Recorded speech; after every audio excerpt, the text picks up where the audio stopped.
السلام علیکم۔ فرمان حضرت علی ہے، رزق کے پیچھے اپنا ایمان خراب مت کرو، کیونکہ رزق انسان کو ایسے تلاش کرتا ہے جیسے مرنے والے کو موت۔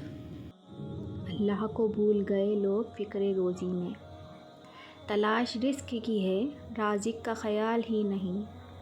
محبت بھی رزق کی طرح ہوتی ہے، محنت اور شدت سے ملتی ہے۔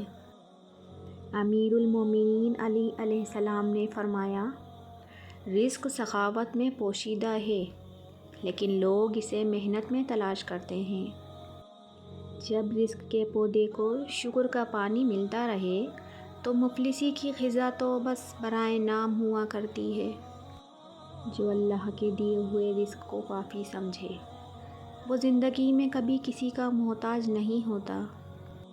شیخ سعدی کا قول ہے کہ دن کی روشنی میں رزق تلاش کرو اور رات کو رزق دینے والے کو تلاش کرو۔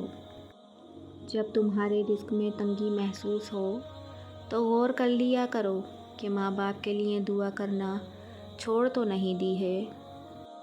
میری خاموشیوں کے راز مجھے خود نہیں معلوم، نہ جانے یہ لوگ کیوں مجھے مغرور سمجھتے ہیں۔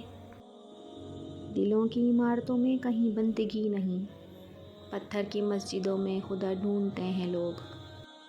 انسان سب کچھ بھول سکتا ہے سوائے ان لمحوں کے جب اسے اپنوں کی ضرورت تھی اور وہ دستیاب نہیں تھے۔ خلوص اور عزت بہت نایاب تحفے ہیں، اس لیے ہر کسی سے ان کی امید نہ رکھو، کیونکہ بہت کم لوگ دل کے امیر ہوتے ہیں۔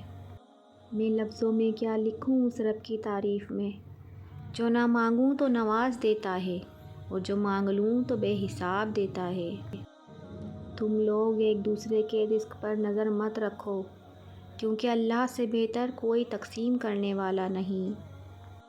سازشیں، غیبتیں، پیٹھ پیچھے وار، لوگ بھول بیٹھے ہیں کہ کوئی کن بھی کہتا ہے۔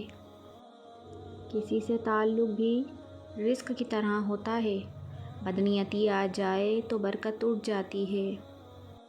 کیوں نہ آئے یقین دعاؤں پر مجھے، گرتے گرتے سنبھل گئی ہوں میں۔